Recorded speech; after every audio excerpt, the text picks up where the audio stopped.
चलो भाई, तो बताओ जिनके डाउट्स हैं ग्रुप में भेजो, बस ट्राई करते हैं।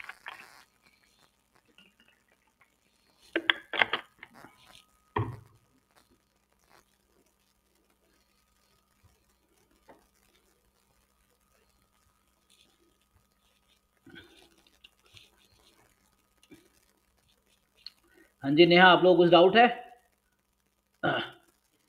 ये सर ग्रुप में सेंड किए हैं। अच्छा, इसका क्या डाउट है? शशांक ने भेजे हैं। और कौन है इधर? आपका है इधर। ओके, तो इसमें क्या डाउट है?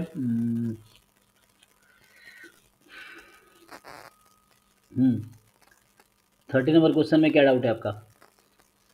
सर इसमें जब रीजन जो निकल रहा है मतलब हम्म पावर के लिए वो सर काई स्क्वायर का वो ग्राफ वो नहीं कर पा रहा है मतलब कैसे किधर लेना है इंटरवल। इसमें कह रहा है कि x1 x2 x10 be the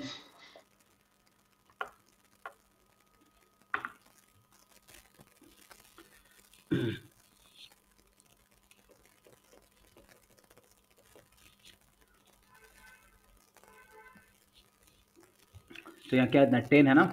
they are I I D yes sir. Normal 0 sigma square है। और आपको एच नोट दे रखा है sigma square less than equal to 1। h1 दे रखा है सिग्मा स्क्वायर मोर देन 1। तो अब ये पूछ रहा है कि आपको ये भी बता रखा है कि reject H not if and only if summation x I square I from 1 to 10 ये जो है मोर देन 18.307 है। बीटा पावर है, so beta is power. So power का क्या फॉर्मूला है? आपको कहाँ कन्फ्यूजन है? पावर नहीं निकाल पा रहे तो पावर का क्या सर वो फॉर्मूला? हाँ यहाँ पे सिग्मा 2 दिया हुआ है। सिग्मा या रिजेक्टिंग 2 एच लेना है। Not one H one is true. Sigma square. तो एच वन इज ट्रू, तो यहाँ बता रखा है सिग्मा स्क्वायर को 2 यूज़ करो। Yes sir. तो सो यहाँ से अगर मैं इसको कंटिन्यू करूँ तो हमें चाहिए समेसन एक्स ये I square I from 1 to 10 more than equal to 18.307 given sigma square is 2। तो इसमें क्या कंफ्यूजन है आपका? मतलब कहाँ यहाँ तक किया आपने? यहाँ तक कर लिए होंगे। हाँ यस सर। यस सर ये फिर काई स्क्वायर 10 विथ 0.05 अल्फा हो जाएगा। अच्छा, काई स्क्वायर 10, क्योंकि नॉर्मल, एक मिनट कैसे होगा, रुको, एक्स आई अपॉन सिग्मा यहाँ क्या होगा? एक्स आई तो नॉर्मल 0 सिग्मा स्क्वायर है, सो ये नॉर्मल 0 1 होगा ये ना? सर उसको काई स्क्वायर में चेंज कर लेंगे ना ये हाँ, तो साइड इसको साइड। पहले चेंज करना मुझे, 4 किससे डिवाइड करना पड़ेगा? 4 से। 2 से। सॉरी, सिग्मा स्क्वायर है ना, सिग्मा स्क्वायर से, हाँ। तो X I square upon sigma square chi square 1 हो जाएगा, ठीक है। तो सिग्मा स्क्वायर 2 से डिवाइड कर देते हैं दोनों तरफ, ठीक। ठीक यस है, सर। तो ये बन जाएगा अब काई स्क्वायर 1 समेसन कर देंगे काई स्क्वायर 10, ठीक। यस ये सर। कितना होगा? 9 पॉइंट, 9.1535।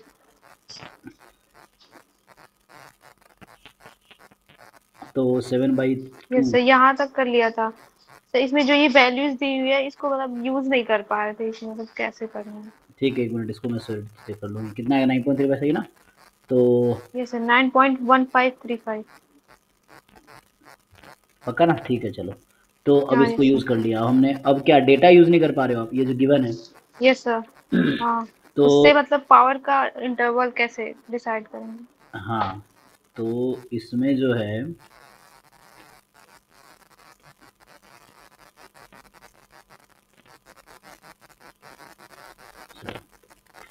तो हमें तो ये नंबर देखना है ना, और ये नंबर बीटा है।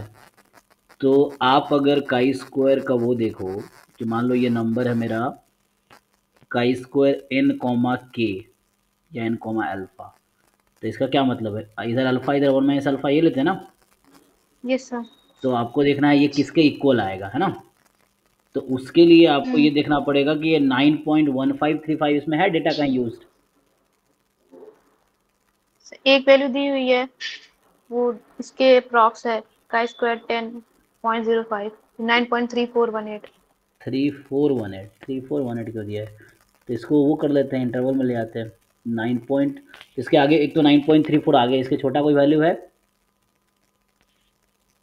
ये बाकी सब 18.307 क्यों ज्यादा दे दिया रहा है? है। ये 18.307 क्यों दिया है? इसकी क्या ज़रूरत थी? तो ठीक है, कोई बात नहीं।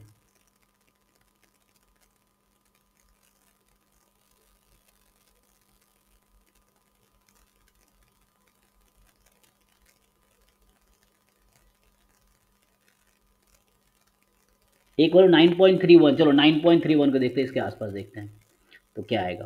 तो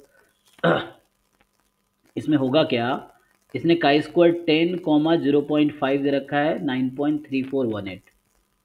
सो 9.3418 अगर नंबर देखूं मैं,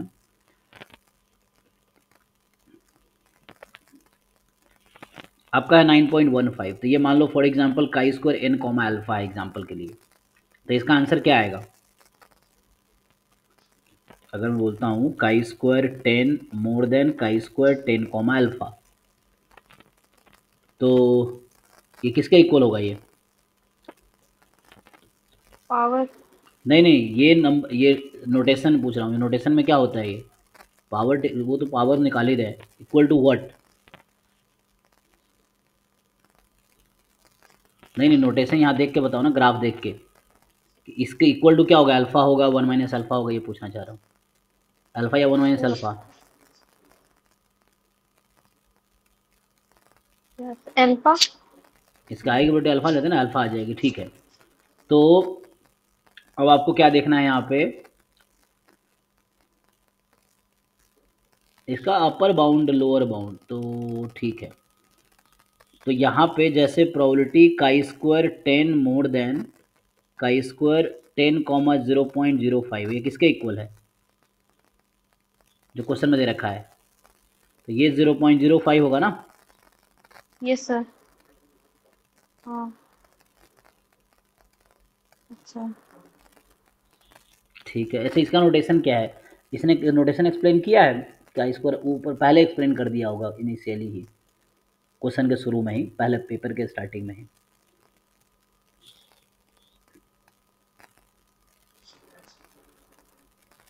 देखो यहाँ सिंपली दिख रहा है मुझे कि जो वैल्यू है ना वो किसके बीच आ रही है, जो 9.1535 आपके गिवन डेटा में किसके बीच आ रही है?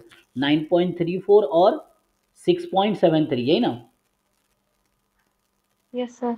तो 6.73, 9.34, 6.73 पे काई स्क्वायर कितना है? 0.75, और 9418 पे कितना है? 0.5, है ना? तो सर पॉइंट इसमें। 0.5 से हाँ। 0.75 हो गया, पहला ऑप्शन ए ऑप्शन ही हो जाएगा ट्रू। यस सर, कैसे ये 0.5 तो समझ में आ गया, 0.75 कैसे लिए वो? अरे इसके आगे पीछे के दो नंबर लिए ना हमने, आपको देखो, ये जैसे नंबर है, तो मेरा नंबर है कितना है? 9 पॉइंट कितना है आपका? 15 ना? 1535। 35। हाँ। और अगला डेटा में देखो, अगला नंबर क्या ये दिए रखा है इन्होंने, ये दे रखा है 3418। 9.3418। पिछला नंबर क्या दे रखा है डेटा में? अच्छा हाँ। 6.7372। 6.7372। तो इसके करस्पॉन्डिंग के कितना परसेंट कॉन्फिडेंस लेवल? इसके आपके। आय की प्रोबेबिलिटी कितनी दे रखी है? 75% दे रखी है। तो इसकी ये है हाँ काई यस सर। स्क्वायर 10, 0.75, हाँ हाँ। और ये है काई स्क्वायर 10, 0.50। तो ये जो आएगा इसके बीच ही आएगा। तो ये एग्जांपल के लिए मैं बोल दूं, काई स्क्वायर 10, 0.60 आएगा, इस तरह से रफली आएगा। Okay sir. ये 75 से हाँ 50 हो ये। गया ना, तो 75 से 50 हो गया, ये तो बीच में 60 होगा। सो इस तरह के आंसर होंगे, जो भी आंसर होगा ये ए ऑप्शन ट्रू है। तो बस यही आपसे चेक करवाना चाह रहा है।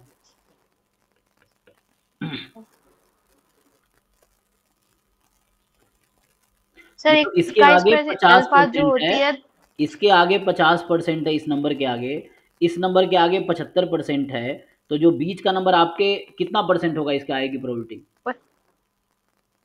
दोनों के बीच का। हाँ, 50 और 70 के बीच होगी ना, फिर हो गया। Yes sir. चलिए अब एक एक क्वेश्चन सॉल्व करते हैं, एक एक पर्सन का। तो अभी अ, किनका डाउट ग्रुप में सर आता हमने सर डाउट भेज दिया सर ग्रुप में। है? हाँ ठीक है, आपका एक क्वेश्चन करते हैं, एक एक क्वेश्चन सबका सॉल्व करते हैं अभी।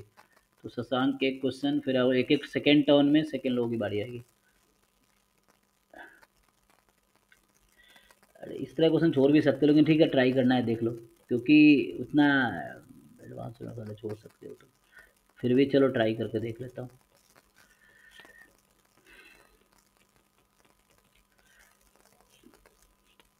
क्या बोल रहा है, एफ डैश जीरो जो है limit n tends to zero n time f 1/n है, तो ये इसलिए है क्योंकि इसको ऐसा लिखा जा सकता है, ठीक है ना, इस चीज़ को तुम ऐसा भी लिख सकते हो। चलो तो अब f(0) दे रखा है तुम्हें, पूछ रहा है find the value of limit n tends to infinity 2/π(n+1) cos inverse 1/n minus n, यही है। सो अच्छा, गिवन दैट तुम्हें बता रखा है कि ये cos इनवर्स 1/n की लिमिट 0 से π/2 में आएगी।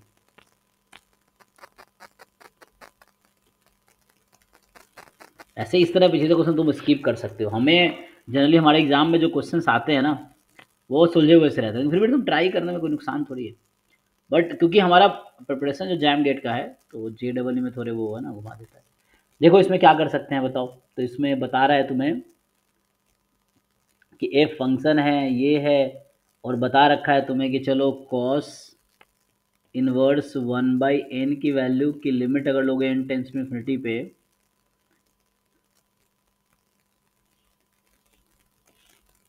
तो ये वैल्यू 0 और π/2 के बीच आएगी। cos 0 कितना, cos 0 का cos थीटा की वैल्यू 0 कब होती है, 90 डिग्री पे, ओके।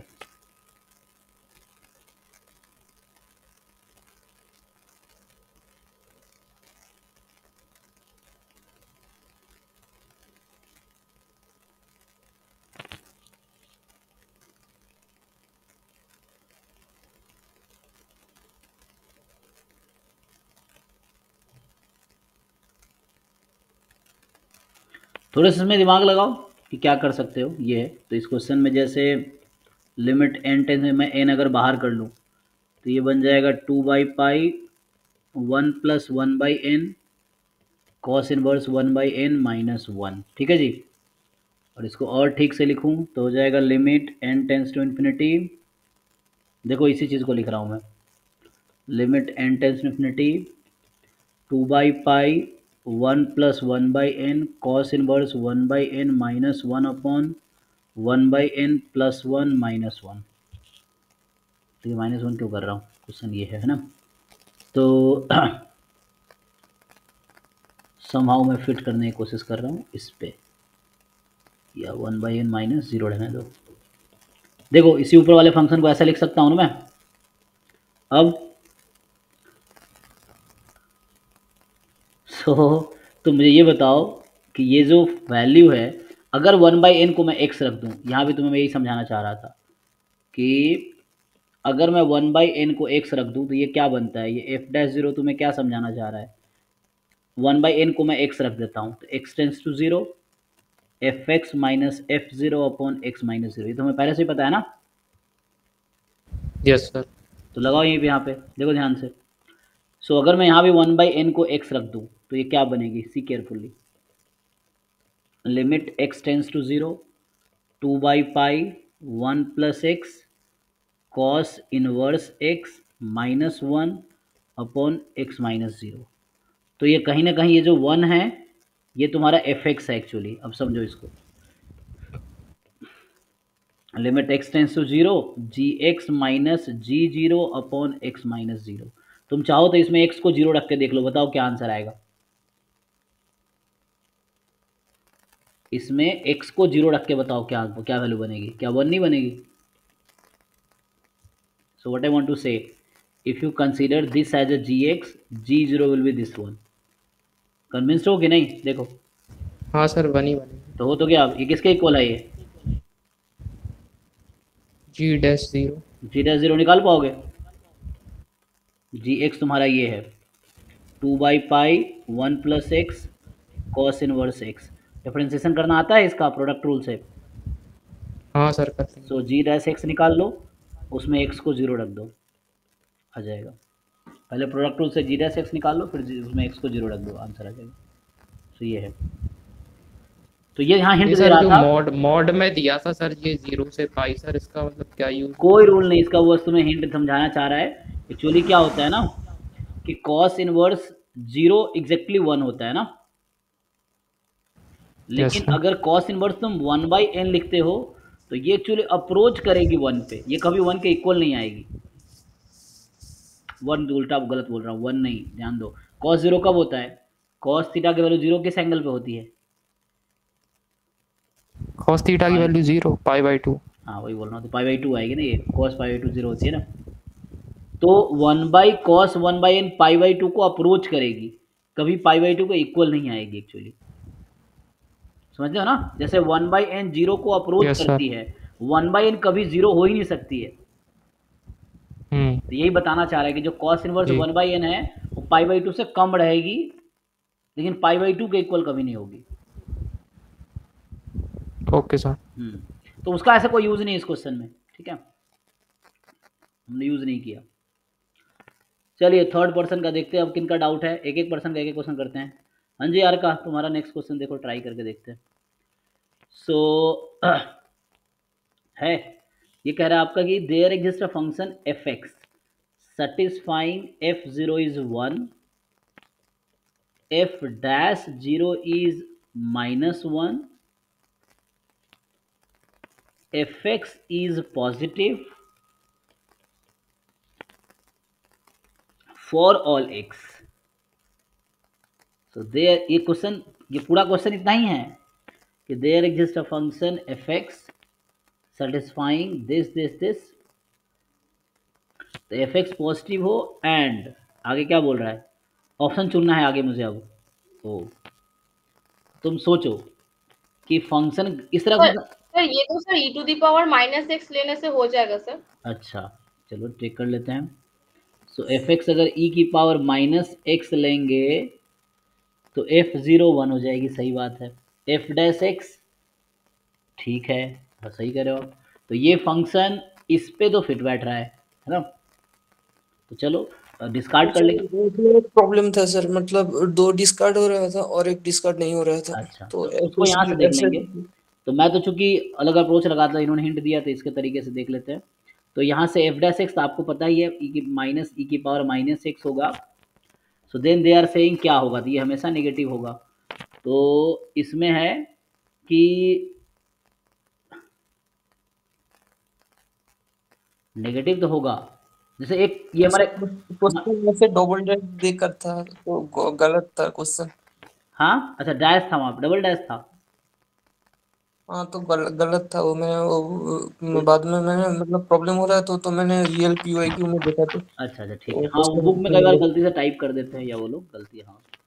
तो देखो, तो यहाँ से एफ डैश एक्स जो है, ई की पावर -x का रेंज क्या होगा, ये कहाँ कहाँ बिलोंग करेगी, जब x प्लस इन्फिनिटी को जा रही होगी तो पूरा -0 पॉजिटिव। हो जाएगी।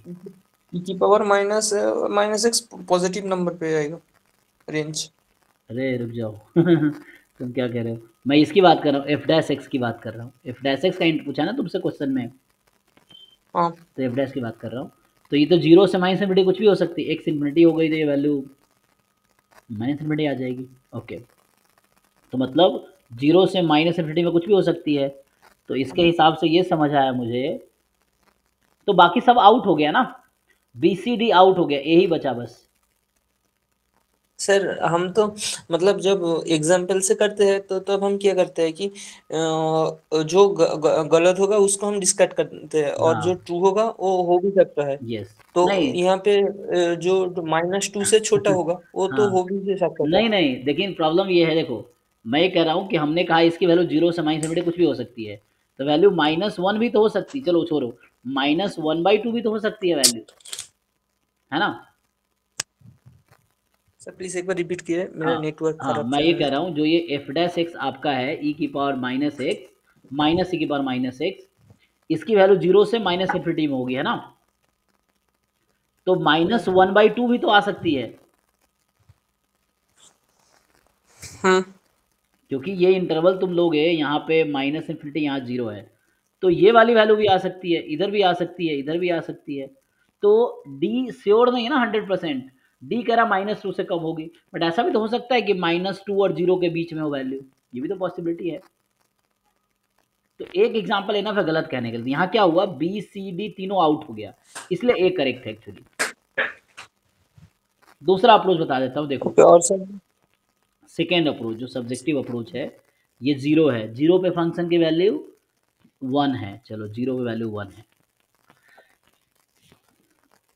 एफ डैश 0 -1 है, तो फंक्शन का डेरिवेटिव 0 पे -1 है। इसका मतलब ये हुआ कि डेरिवेटिव -1 है ना, तो मतलब स्लोप जो है नेगेटिव है, मतलब फंक्शन डिक्रीजिंग है एक्चुअली, है ना। किस पे, 0 पे, फंक्शन इज डिक्रीजिंग ऑन 0 ना। ठीक है, डिक्रीजिंग तो है। सो मतलब ये कहना चाह रहा फंक्शन इज अ डिक्रीजिंग, तो ये तुम्हारा वैल्यू 0 पे 1 है। और सो हाउ कैन आई नीचे नहीं डिसाइड, जाएगा सर, हाँ नीचे नहीं जाएगा क्योंकि नीचे नहीं जाए, मतलब एक्स एक्सिस के नीचे नहीं अच्छा जाएगा फंक्शन बता रखा है क्योंकि इसने बाद में। पॉजिटिव है, अच्छा इसने खुद ही बता रखा है फंक्शन पॉजिटिव है, तो ये है एक्चुअली। सो इस तरह से ग्राफ हो सकता है, इसने क्या रखा है फंक्शन पॉजिटिव है, डेरिवेटिव नेगेटिव है, तो इस तरह से है। अब तुम्हें सोचना है एफ डैश के बारे में, तो स्लोप के बारे में सोचो, इसका स्लोप का क्या होगा। एक फॉर ऑल बताया, मतलब एक्स का अगर पॉजिटिव में होगा तो ये तो गारंटी है कि नेगेटिव होगा, बट फॉर ऑल एक्स बोला है ना, तो अगर मैं राइट लेफ्ट साइड में जाऊंगा तो मतलब फंक्शन कहीं पे भी इंक्रीजिंग होकर डिक्रीजिंग भी तो हो सकता है ना, मतलब उधर मतलब लेफ्ट साइड में तो ऐसे यू के तरफ भी रह सकता है ना। नहीं से नहीं, there exist function f x, एक ऐसा फंक्शन एग्जिस्ट करता है, देयर एग्जिस्ट की बात कर रहा है, so this is the one function, ये हो गया, ये तो है, ये तो फॉर ऑल की बात नहीं कर रहा ना, ये तो देयर एग्जिस्ट की बात कर रहा है। अच्छा शुरू में क्यों देयर एग्जिस्ट लिखा है, क्या मतलब है क्वेश्चन में देयर एग्जिस्ट लिखने का, there exist function this, okay, तो इग्नोर कर दिया सर मैंने, मतलब। कोई बात नहीं, तो ये तो मैं ऐसे ही बना रहा था कि function graph F dash x negative है और फंक्शन खुद पॉजिटिव है, और आगे और सर राइट साइड के बारे में तो कुछ हम वैसे डिसाइड नहीं कर सकते ना, मतलब लेफ्ट साइड के बारे में, राइट साइड तो होगा जैसा डिफरेंशिएबल बोला। तो है, जो भी है डिफरेंशिएबल तो होगा, हाँ, लेकिन ओके, तो तुम चाहो तो ऐसा बना सकते हो, फंक्शन हाँ, को इस तरह बना लो, इस तरह बनाओगे नहीं तो ऐसा नहीं होगा, ऐसा नहीं होगा क्योंकि डिफरेंशिएबल है वहाँ हाँ, पे, तो फिर ये हाँ, तो ऐसा बना नहीं सकते तुम, क्योंकि 0 पर डिफरेंशियबिलिटी फेल हो जाएगी ऐसा बनाऊंगा तो। सही बात है, यहाँ मतलब उस डिफरेंस, वन के नेबरहुड में डिक्रीजिंग है, बट और एक पॉइंट में इंक्रीजिंग भी तो हो सकता है, मतलब मैं बता रहा हूँ कि एक पॉइंट वन वन में भी तो इंक्रीजिंग होकर उसके बाद डिक्रीजिंग हो सकता है। हाँ, ऐसे टाइप का।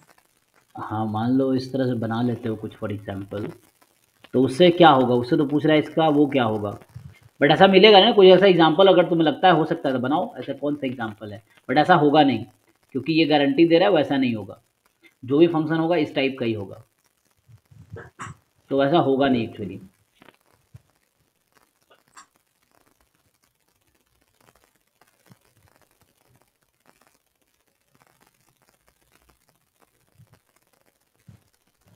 सर और एक बार जस्ट एग्जाम्पल अप्रोच को और एक बार मतलब बता देंगे कि एक एग्जाम्पल लूंगा तो मैं जो जो गलत होगा उसको तो डिस्कट कर बाहर दूंगा। कर देंगे, हाँ तो और जो पॉसिबल राइट है वो तो उसके अंदर ही एक होगा। और हाँ हाँ, जो अगर ट्रू आ रहा है, मान लो more than one option true दिख रहा है, तो जरूरी नहीं कि वो सारे ट्रू हैं, उसमें से दूसरा एग्जाम्पल किसी और को भी डिस्कार्ड करेगा, ये है। Okay sir.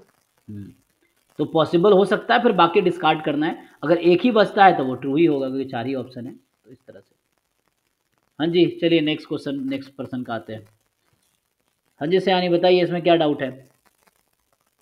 फर्स्ट क्वेश्चन, -1 से 10 S G N x minus greatest integer है कि मॉड है, सर वो सर ग्रेटेस्ट इंटीजर है सर, लिखा है।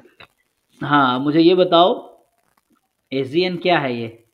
सर वो तो सर सिग्नम फंक्शन है सर। मुझे जो दिक्कत हो रही है सर, सर वो जो x माइनस जो ये है ना, मतलब वो ग्रेटेस्ट इंटीजर फंक्शन है, वो सर कर्ली ब्रैकेट में होता है, मतलब वो मतलब वो अपना कर्ली ब्रैकेट में जो x होता है, जो उसका रेंज फ्रैक्शनल होता पार्ट है। ऑफ एक्स, जी हाँ, वो सर 0 से 1 तक होता है उसका रेंज। जी। अब क्या है, वो सिग्नम फंक्शन जो है वो तो सर लेता है 1 if x less than x greater than 0, 0 लेता है इफ x लेस देन 0 लेता है इफ x इक्वल टू 0, और -1 इफ x लेस देन 0। अब मतलब यहाँ का रेंज है -1 से 10। अब सर इसको कैसे लूंगी, मतलब ये समझ नहीं आ रहा। हम्म,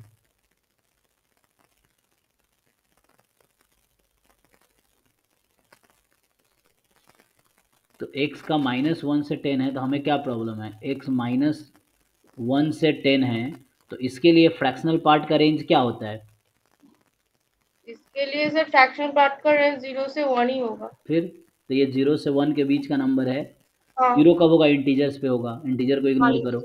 तो इंटीजर को तुम इसको ब्रेक कर दो, -1 से 0, 0 से 1, 1 से 2 एंड सो ऑन, 9 से 10। अब बताओ। सिर्फ जीरो सर, अब तो सिर्फ 0 और 1 पे ही काम चलेगा। अरे ये लिमिट किसकी वैल्यू पर ये डिसाइड कर लो। तुम्हें पता है डिफरेंस क्या? समझ नहीं आ रहा है तुम्हें? एक्स के रेंज में और इसके रेंज में डिफरेंस ही समझ नहीं आ रहा है। नहीं सर, वो x के रेंज में तो डिफरेंस है क्या सर। एक्स का रेंज क्या है यहाँ x पे? Can take any values, x तो कुछ भी इंटीजर कुछ भी ले सकता है। कैसे कुछ भी ले सकते? यहाँ देखो, बताओ, यहाँ एक क्वेश्चन की यहाँ बात सर करो। सर x -1 से 10 तक ले सकता है। हाँ ठीक है, -1 से 10 तक ले सकते हैं। फ्रैक्शनल पार्ट क्या हो सकता है? ये सिर्फ से 0 और 1 लेगा सर। 0 या 1 के बीच में होगा, हाँ। हाँ 1 के बीच कुछ अरे भी तो नहीं। मैडम प्रॉब्लम क्या है? साइन को हटाओ ना यहाँ से, साइन को हटाओ इसमें से। जैसे एक फ्रैक्शनल पार्ट ऑफ एक्स है, तो इसकी वैल्यू तो आप कह रहे हो चाहे एक्स कुछ भी हो, 0 से 1 में आएगी ना। हाँ तो जब एक्स 0 से 1 में आएगी तो सिग्नम फंक्शन किसके इक्वल होगा? या तो 1 होगा या 0 होगा या माइनस, बताओ क्या होगा? हाँ मतलब हाँ सर, x ग्रेटर देन 0 है तो फिर सिर्फ 1 ही होगा। हाँ 1 होगा, क्या दिक्कत है? 1 रख लो सब में, तो 1 रख दो और इंटीग्रेट कर लो इसको। कितने हो? 11 आंसर आ गया इसका, हो तो क्या? अच्छा यहाँ हर मतलब जगह हाँ। 1 रख दो। -1 से 0 1, 1 से 0 से 1 1, एक्स कुछ भी हो इसकी वैल्यू 0 से 1 में होगी। और जब 0 से 1 में है तो मतलब पॉजिटिव है तो 1 हो जाएगी। इक्वल टू 0 वाले को इग्नोर कर सकते हैं क्योंकि वो सिर्फ इंटीजर में फ्रैक्शनल पार्ट 0 होगा। तो चूंकि इंटीग्रेशन कॉन्टिन्यूस फंक्शन का होता है, तो इग्नोर करो, इसको ब्रेक करो, हो तो क्या?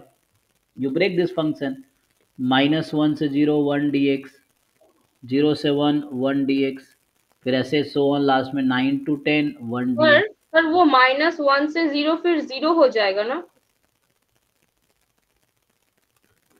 x अगर -1 से 0 है तो अच्छा, फ्रैक्शनल पार्ट ऑफ x क्या होगा? Fractional part of x, fractional part of x sir 0 से 1 ही होगा मतलब। तो अभी क्या पूछ रहे थे? अच्छा ठीक है सर, लेकिन वो जो सर जब सिग्नम हो जाएगा फिर तो उसमें प्रॉब्लम होगा ना। अरे क्या प्रॉब्लम होगा? तुम्हें समझना ही नहीं है चीज़ों को। अरे सिग्नम सिग्नम हो जाएगा तो वो तो -1 हो जाएगा ना, मैं कैसे वही बोल। माइनस हो जाएगा? इसकी वैल्यू कहाँ से कहाँ तक है? अच्छा वो भी है। नहीं वो उसका जो रेंज है उसके अरे बारे में रुको, बोल।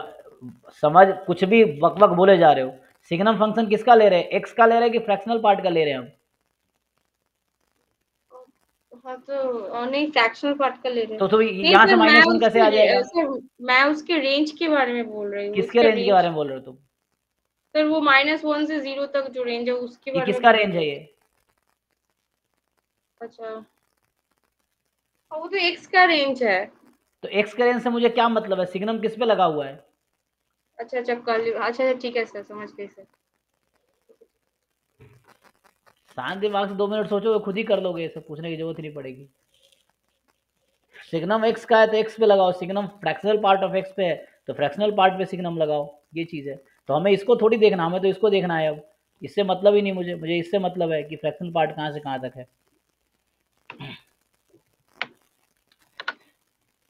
हाँ जी, तो अगला क्वेश्चन किनका रह गया? हाँ जी, सर वो वाले क्वेश्चन में एक थोड़ा सा हाँ डाउट था बोलो। सर। 0.75 ही क्यों चूज किए सर? 12.5 वाली वैल्यू भी तो ले सकते थे, वो भी 9 के नियर है। नहीं नहीं, हमने लिया जो क्लोजेस्ट है ना, तो उसके क्लोजेस्ट कौन सा है, नियरेस्ट कौन सा था? 9.1537 के nearest right and nearest left कौन सा है आपके गिवन डेटा में? अच्छा हमें नियरेस्ट लेना है ना। सर।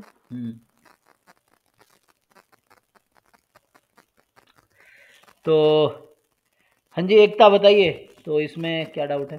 यस सर, आपको डाउट है? ये जो है 25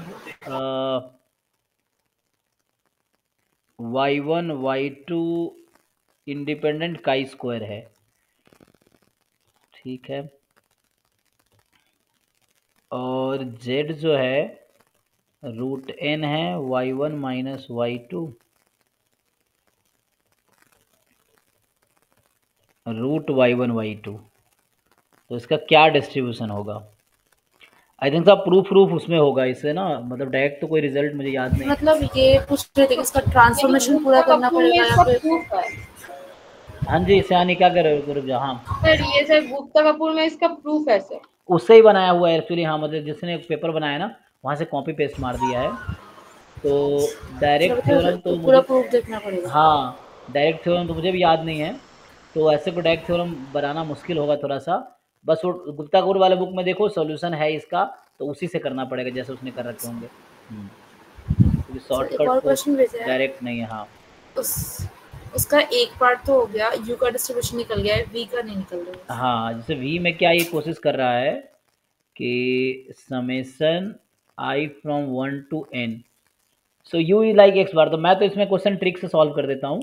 जैसे मैं क्या मान लेता हूँ कि जो सिग्मा 1 स्क्वायर अप टू है ना, ये सब इक्वल है, मान लीजिए सब सिग्मा स्क्वायर के इक्वल है, ऐसा मान लिया मैंने कि सिग्मा 1 स्क्वायर। आप मतलब आप जैसे सॉल्यूशन दिखाने हैं ना उसको बच्चों को, तो मान लो आप ऐसा लिख दो solution, let all are equal मान लो, तो इससे क्या होगा, बाकी सारे ऑप्शन डिस्कार्ड हो जाएंगे। हालांकि ये स्पेशल केस है, तो इससे बाकी ऑप्शंस डिस्कार्ड हो जाएंगे।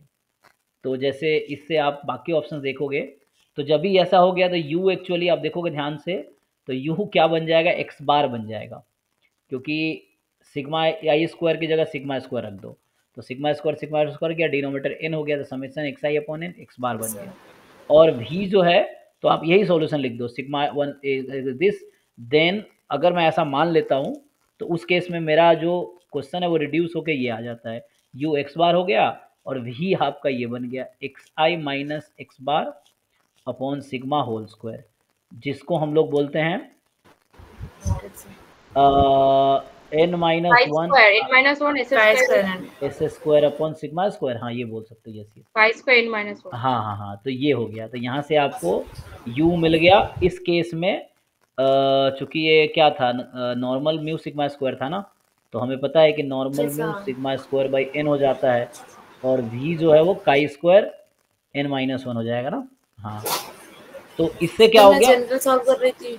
हाँ लेकिन प्रूफ वैसे लिखना पड़ेगा। हाँ तो वैसे जो आप सोच रहे सही, उसमें बहुत टाइम लगेगा, जैसे वैसे करेंगे ना तो प्रॉपर प्रूफ लिखना पड़ेगा। तो इसमें ये एक स्पेशल केस बना दिया, तो इससे बाकी ऑप्शन आउट हो जाएंगे। जैसे भी जहाँ जहाँ काई स्क्वायर -1 है वो सुटेबल होगा। तो अब ये क्या हुआ, इससे दिख गया कि सी आउट हो गया और डी आपका आउट हो गया, तो ट्रू हो सकता है ए या बी।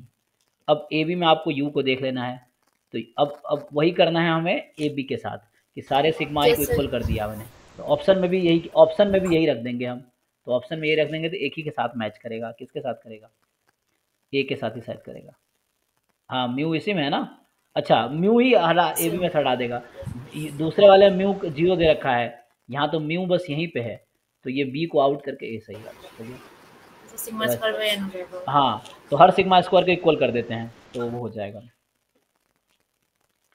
इन जनरल मेथड से कर रही थी तो यू तो हो गया था, वी नहीं हो पा रहा था। हाँ हाँ वो बहुत लेंदी होगा, मुझे भी काफ़ी टाइम लगेगा, अगर मैं वैसे करूँगा तो बहुत टाइम लगेगा। बट समहाउ देख के समझ आ रहा है कि वैसे ही है। तो चूंकि एंट्रेंस का क्वेश्चन हम लोग कर रहे हैं, तो हम शॉर्टकट में कर देंगे इस तरह से।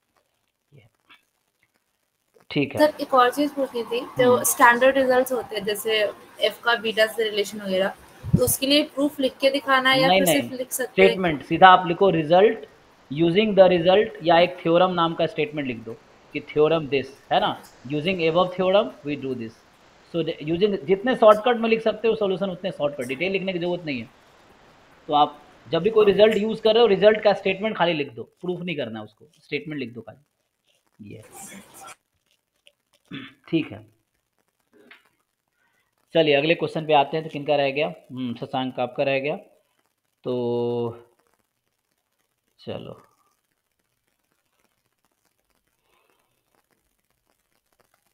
सर ये तो e to the power x लेने से हो जाएगा 35 क्वेश्चन। अच्छा एक मिनट देखते हैं। तो ठीक है, 35 नंबर देखो भाई, शशांक ये हिंट दे रही है। सो हाँ, मतलब यहाँ कह रहा है कि F of X plus Y equal है F x plus F Y के, ठीक। So F of X plus Y equal F x plus F Y के। तो आप ढूंढो ऐसा कौन सा फंक्शन है जो इसको सेटिस्फाई करेगा। सिर्फ x होगा। हाँ, सिर्फ एक्सपोनेंशियल फंक्शन होगा। तो इट विल बी लाइक कोई ए की पावर एक्स टाइप का, जहाँ ए कोई रियल नंबर है, ए 1 नहीं है, ए पॉजिटिव है, ये है एक्चुअली। सर नहीं सर, ये नहीं होगा। क्यों? सर अच्छा सॉरी क्योंकि सॉरी, हाँ वो तो a to the product power नहीं हो रहा x, है, हाँ तो ये तो सर लीनियर kx फंक्शन हो होगा गया। फिर। रुको रुको, मैं तो दिमाग, तुम बोले थे ना पहले, तो मेरे दिमाग में क्या आया। तो वो तब होगा जब, हाँ जो मैं पहले लिख रहा था ये, वो हाँ मल्टीप्लिकेशन, ये कब होगा जब यहाँ पे ऐसा रहेगा, हाँ प्रोडक्ट रहेगा, ठीक मल्टीप्लिकेशन। है आप सही कह रहे हो।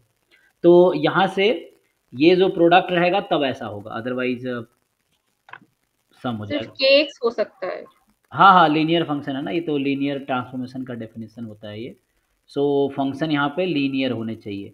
सो लीनियर ये ए एक्स टाइप का हो गया, हाँ ए एक्स प्लस बी भी नहीं होगा, ए एक्स टाइप का होगा, सही कह रहे हो आप। तो यहाँ से अब एफ एक्स डिफरेंशिएबल है 0 पे, ये कह रहा है डिफरेंशिएबल भी है 0 पे, तो हो जाएगा ना। अब देखो ऑप्शन डिस्कार्ड कर लो, हम एग्जाम्पल बना रहे हैं। तो एफ एक्स डिफरेंशिएबल है 0 पे, ये तो है ही डिफरेंशिएबल 0 पे हालांकि। तो the question is F x is differentiable only in finite interval containing 0। Only क्या बोल रहा है, इफ डिफरेंशिएबल ओनली, ये तो गलत कह रहा है ना, ये तो पूरे इंटरवल पूरे आर पे डिफरेंशिएबल है। तो ऑप्शन ए तो गलत है, बी पे आओ।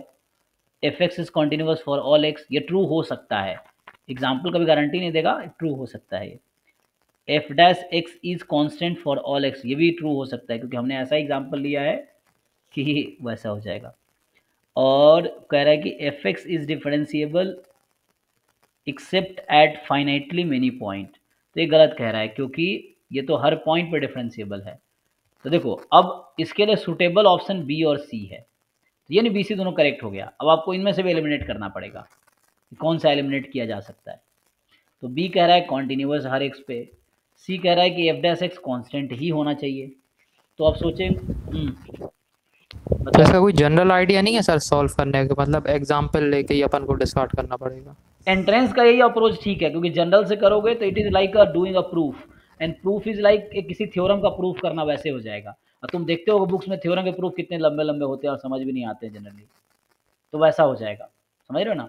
तो एंट्रेंस क्वालिफाई करने के लिए you have to learn this tricks, जो मैं कर रहा हूँ ना, ये आपको सीखना पड़ेगा, तभी एंट्रेंस इजिली क्लियर हो जाएगा। क्योंकि वैसे अगर हर क्वेश्चन में आप प्रूफ ढूंढोगे ना, तो आप क्वेश्चन एग्जाम कंप्लीट ही नहीं कर पाओगे, क्योंकि इतना टाइम आपके पास होगा नहीं। So you have to select the correct choice. तो उसके लिए आपको थोड़े से ढूंढने पड़ेंगे शॉर्टकट्स एंट्रेंस एग्जाम में, क्योंकि जनरल प्रूफ करोगे तो यहाँ ये होगा कि लेट, तुम देखोगे बुक में जो कर रखा होगा, मैं ऐसे करा रहा हूँ ना, कहीं पे तुम सॉल्यूशन जाके देख लो उसी का, तो उसने लॉन्ग लेंथी कर रखे होंगे पूरे सॉल्यूशन, जो बुक वालों ने कर रखे होंगे, वो पूरा अज्यूम करके 4 पन्ने का प्रूफ होगा। लेकिन ये एग्जाम में रिकमेंड थोड़ी कर सकते हैं कि वैसे करो, तो तुम्हें एंट्रेंस क्वालिफाई करना है, तुम शॉर्टकट लगाओ, ये चीज़ है ना। तो उसी से बाहर निकलने हैं तुम्हें, उसी से बाहर निकलने हैं प्रूफ वाले टेक्निक से, कि हमें एंट्रेंस क्वालिफाई करना है, क्वेश्चन 1 से 2 मिनट में सॉल्व होने चाहिए, नहीं हो रहा है तो छोड़ दो एग्जाम में, आगे बढ़ो, ये है। तो फिर बाद में टाइम बचे तो करो, वैसे है, लेकिन प्रूफ कुछ क्वेश्चन कर सकते हो, सारे नहीं कर सकते।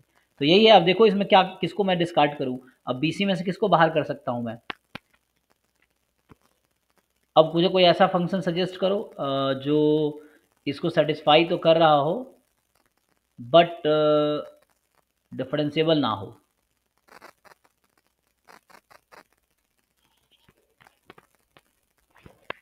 बोलो भाई क्या कर सकते हैं हम लोग?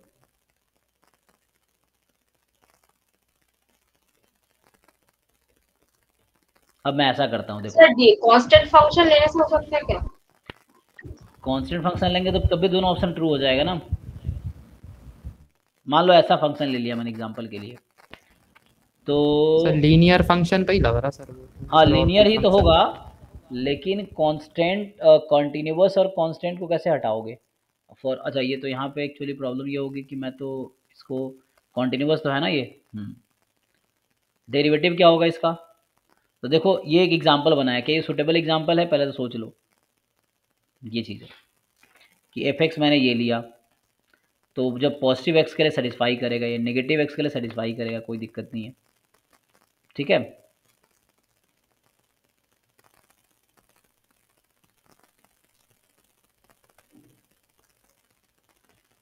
एक मिनट, एक्स अगर मेरा -1 है और वाई मेरा मान लो 2 है, तो क्या ये सेटिस्फाई करेगा? F1 is equal to F-1 और F2, तो F1 तो F1 तो मेरा आ जाएगा 2 और F-1 -2, हाँ सेटिस्फाई तो कर रहे हैं, ओके ठीक है, मतलब ओके हो जाएगा। तो मुझे अगर ये मैं एग्जांपल कंसिडर करता हूँ तो ये फंक्शन कॉन्टिन्यूअस तो है, this is continuous on R but not differentiable at 0, ये डिफरेंशिएबल नहीं है 0 पे, देखो 0 पे डिफरेंशिएबल नहीं है ये। और सर इसमें सर मोर देन वन ऑप्शन वाले में सर पार्ट में है ये सर क्वेश्चन। ये क्या मोर देन वन ऑप्शन करेक्ट है? हाँ सर उसमें जब ऊपर दिया है ना मोर देन वन ऑप्शन करेक्ट है इसमें। तो हो सकता है एक बार चेक करता हूँ इसको गलत करने का, लेकिन क्वेश्चन ये क्या ये सुटेबल फंक्शन है? जैसे ये मैंने क्या लिख दिया है, अच्छा मैंने इसको अच्छा एक मिनट, ये मेरा फंक्शन जो मैंने लिखे हैं ये इनडायरेक्टली तुम देखो तो ये 2 mod x है एक्चुअली, क्या है ये 2 mod x तो लिख दिया मैंने, है ना? 2 mod x। अच्छा Yes, 2 sir. mod x satisfy करेगा इसको? 2 time mod x plus y बराबर 2 mod x plus 2 mod y, क्या ये ट्रू है?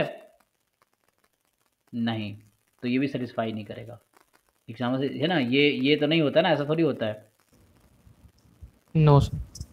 तो ये सूटेबल एग्जाम्पल नहीं है। इसका मतलब है कि सिर्फ कांस्टेंट फंक्शन ऐसा होगा एफ एक्स बराबर ए एक्स। अब चूंकि मैं गलत दिखाने की कोशिश कर रहा हूँ, नहीं तो प्रूफ तुम कह रहे हो प्रूफ करो, चलो प्रूफ करके देख लेते हैं, तो प्रूफ भी कर सकते हैं इसको हम लोग। प्रूफ करने के लिए हमारे पास ये टेक्निक है, देखो तो ये इससे आ गया कि दोनों ट्रू हो गया, इसका मतलब ये दोनों ही ट्रू होगा एक्चुअली। यहाँ पे जब मोर देन वन करेक्ट है तो हम गलत दिखाई नहीं पाएंगे। अब तुम्हें सब्जेक्टिव अप्रोच बताता हूँ जो तुम ढूंढ रहे थे, चलो उससे करते हैं। तो इसमें क्या होगा कि जैसे मान लो किसी पॉइंट में मैं एफ डैश एस सी निकाल रहा हूँ, तो लिमिट या एफ डैश एक्स निकाल रहा हूँ मान लो, so limit h tends to 0 F of X plus H minus F x upon H, so limit h tends to 0। अब इसका फॉर्मूला यूज़ करो जो दे रखा है, क्या दे रखा है? F of X plus H को क्या लिख सकते हो तुम? दे रखा है ना क्वेश्चन में, f x plus f h minus F x upon h, limit h tends to 0, तो यहाँ बचा f of h upon h, upon h. तो इसको मैं ऐसा लिख सकता हूँ। अब आपको ये देखना है कि ये फंक्शन 0 पे 0 ही होगा। अच्छा F of x upon H है, h टेंस टू 0 पे क्या होगी? नहीं लिखा क्या हूँ, मैं लिखा हूँ एफ एच अपॉन एच ना, तो लिमिट h टेंस टू 0, इसको लिख सकता हूँ F h minus 0 upon H minus 0, yes. अब यहाँ से तुम ये प्रूफ कर पाओगे कि एफ ऑफ, मैं सब्जेक्टिव प्रूफ लिख रहा हूँ, देखो तुम अगर तुम सब्जेक्टिव तरीके से करना चाहो तो क्या करोगे, तो एक्स वाई दोनों को 0 रख दो, चलो एक्स वाई दोनों को 0 रख दो, तो f0 बराबर f0 प्लस f0, तो यहाँ से एक चीज़ निकल के आई f0 बराबर 0, ठीक। तो इसका मतलब है कि मैं इसको लिख सकता हूँ f0 अपॉन, इसको क्या लिख सकता हूँ मैं? F dash 0। तो ये जो एफ डैश एक्स है ये हमेशा एफ डैश 0 के इक्वल होगा for all x belongs to are.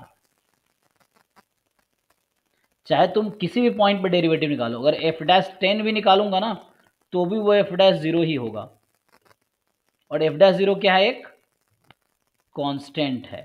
तो इसका मतलब सी ऑप्शन को मैंने प्रूफ कर दिया, तो ये जनरल प्रूफ लिख दिया मैंने सी ऑप्शन का, तो सी ऑप्शन इज ट्रू। तो जब प्रूफ लिखते हैं तो किसी एक ऑप्शन के ट्रू होने की गारंटी देता है प्रूफ, एग्जाम्पल लेते हैं तो गलत होने की गारंटी देता है वो।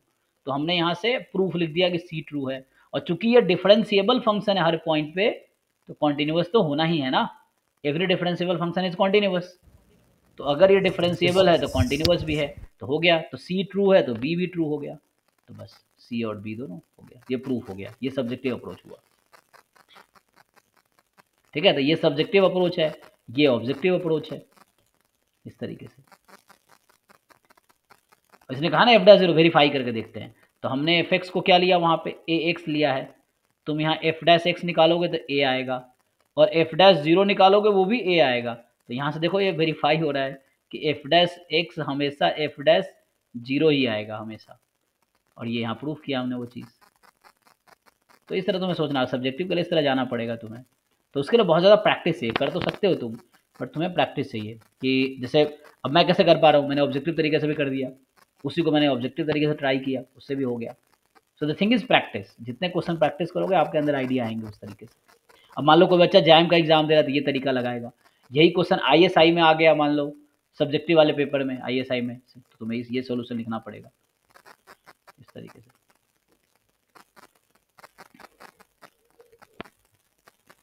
जहाँ सब्जेक्टिव चाहिए वहाँ डिटेल सोल्यूशन दिखाने पड़ेंगे तुम्हें। चलो, तो अब किसका रह गया क्वेश्चन, खत्म हो गया सबका? नेहा तो भाई, हाँ आपका एक क्वेश्चन रह गया, बताइए इसमें क्या पूछना है। सर इसको जो सर मतलब सर मैंने ना पहले इसका सॉल्यूशन देख ली थी, तो इसको सर समझ नहीं आ रहा सॉल्यूशन। सोल्यूशन क्यों देख लिए? सर समझ नहीं आ रहा कैसे सॉल्व करूँ। सोल्यूशन देखे तो और भी समझ नहीं आएगा, क्योंकि सोल्यूशन देखे तो उसका सोल्यूशन है ना, तो वो तुम्हें कैसे समझ आएगा उसने क्या किया है।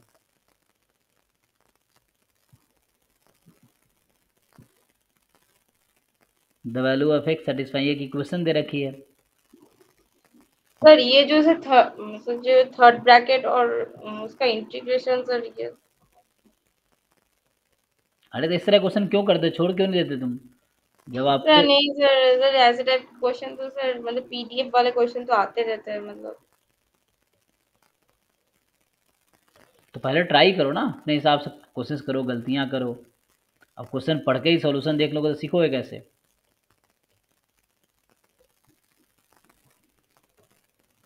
सॉल्यूशन देखना मतलब गिव अप करना कि नहीं मुझसे नहीं होगा, पहले सॉल्व करके देख तो लो क्या है इसमें, बताओ। ये फ्रैक्शन, ये जो ग्रेटेस्ट इंटीजर फंक्शन है, कोई नंबर होता है ना, ये तो कोई नंबर है ये। हाँ। और फ्रैक्शनल पार्ट फंक्शन, इसका रेंज क्या होता है? सर इसका रेंज तो 0 से 1 तक होगा। और यहाँ फ्रैक्शनल पार्ट है 0 से 1 के बीच का नंबर है, और ये ग्रेटेस्ट इंटीजर फंक्शन है यहाँ पे। चलो मैं राइट साइड पहले सॉल्व करता हूँ, अब थोड़े जो पूछूँ उतना ही बताना, ज़्यादा नहीं। तो ये 0 से 1 के बीच है, ठीक है। तो अब मुझे इसको इंटीग्रेट करना है, तो x तो कुछ भी हो सकता है, लेकिन हमें क्या प्रॉब्लम है, मुझे यहाँ बॉक्स को हटाना है।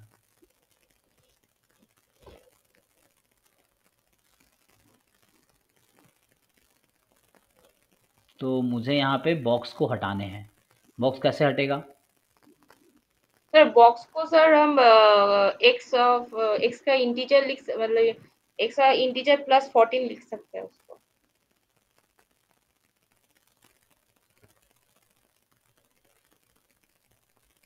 तो आप ये कह रहे हो इसको हम ऐसा लिख सकते हैं, बॉक्स ऑफ x +14।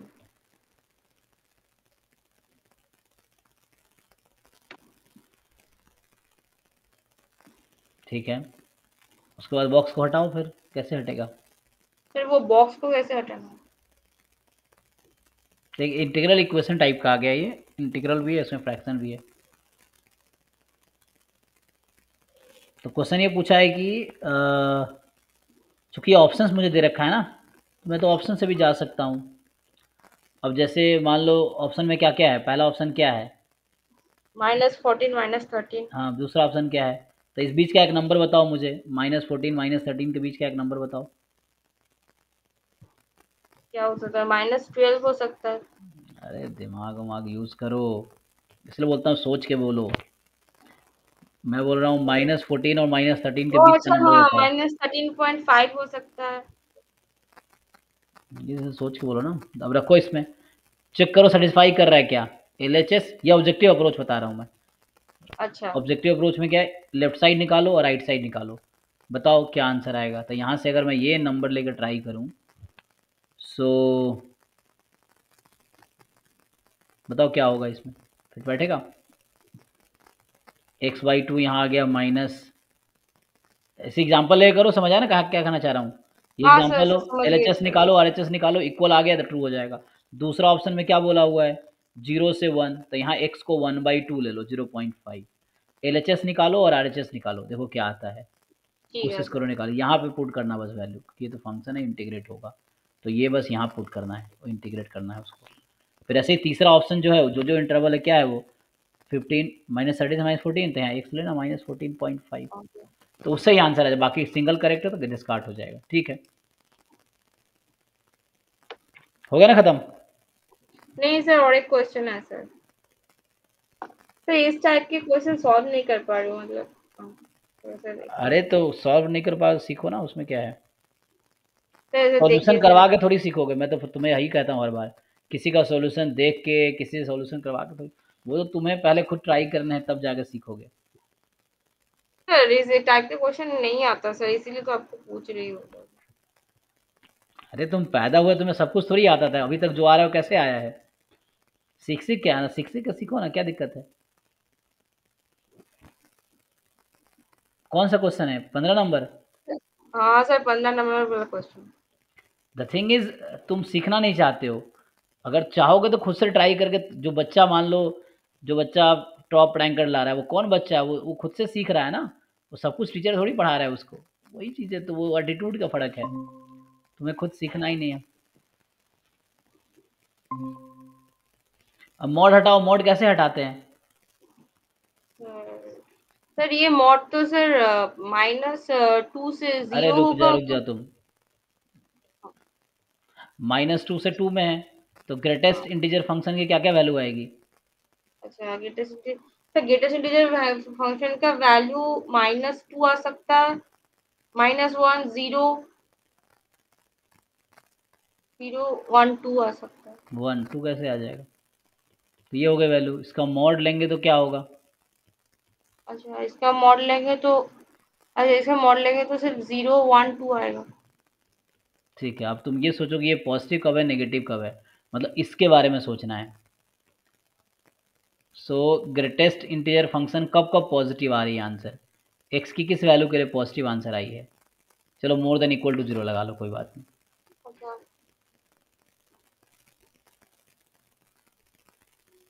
0 और 1 के लिए पॉजिटिव होगा। नहीं नहीं, एक्स का वो 0 1 तो इसकी वैल्यू है, एक्स कहाँ से कहाँ तक लेंगे, ये कब पॉजिटिव आएगी। 0 से 2 तक 0 से 2 लेंगे तो क्या आएगी, 0 से 2 पे पॉजिटिव यहाँ है। 0 या 1 आएगी ना। तो 0 से 2 हो गई, तो इसका मतलब है कि जब मैं नेगेटिव को ब्रेक करो, इसको -2 से 0 और 0 से 2 में ब्रेक करो। अब x जब 0 से 2 में है तो ग्रेटेस्ट फंक्शन पॉजिटिव आएगी, तो ये मॉड हट जाएगा ऐसे ही। अब यही चीज़ तुम कोशिश नहीं करते हो तो सीखोगे कैसे। ये हो गया, इसको ब्रेक करो, जब नेगेटिव लूँगा तो नेगेटिव आंसर आएगी। अब कैसे खोलते हैं बॉक्स एक्स, वही मॉड खुला है, अब बॉक्स एक्स को खोल। हाँ सर, वो सर -2, अच्छा अच्छा, हाँ सर हो जाएगा। -2 लेंगे तो वो अब इसको पुट फर्दर करेंगे। ब्रेक करो, -2 से 0, 0 से 1, सॉरी -2 से -1, -1 से 0, 0 से 1, 1 से 2 करो ना, तभी तो आएगा, जब सॉल्व करोगे तो आएगा। हाँ सर, सर अब हो जाएगा। हाँ जी नेहा बताइए, क्या रह गया। 1 मिनट भेज रहे हैं ग्रुप में।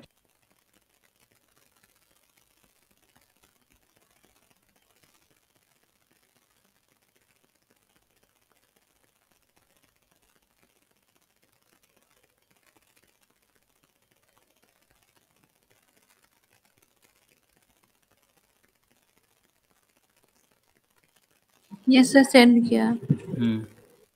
तो इसमें मतलब CLT में लगा रही थी अल्फा की वैल्यू निकालने के लिए, बट सर कॉशी में तो सब मीन एग्जिस्ट ही नहीं करता है।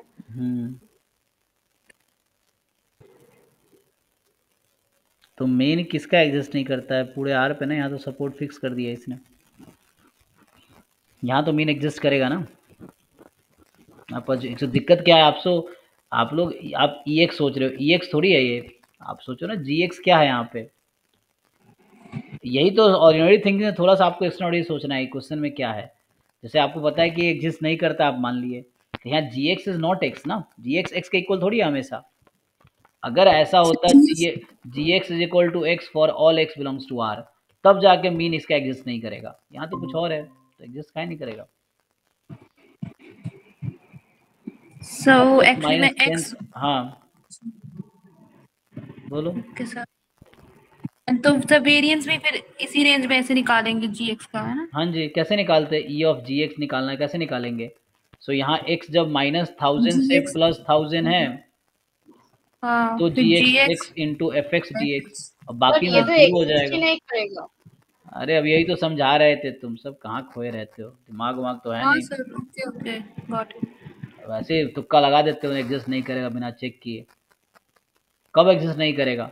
इस लिमिट पे एग्जिस्ट नहीं करेगा ये, ना लिमिट पे एग्जिस्ट करेगा, लेकिन दिमाग में क्या नहीं यूज़ करते हो। अब यही बता रहा था इनको, सेम चीज़ें पहले से अज्यूम कर रखा है चीज़ें। ठीक है, उसको समझ आ गया, हो जाएगा।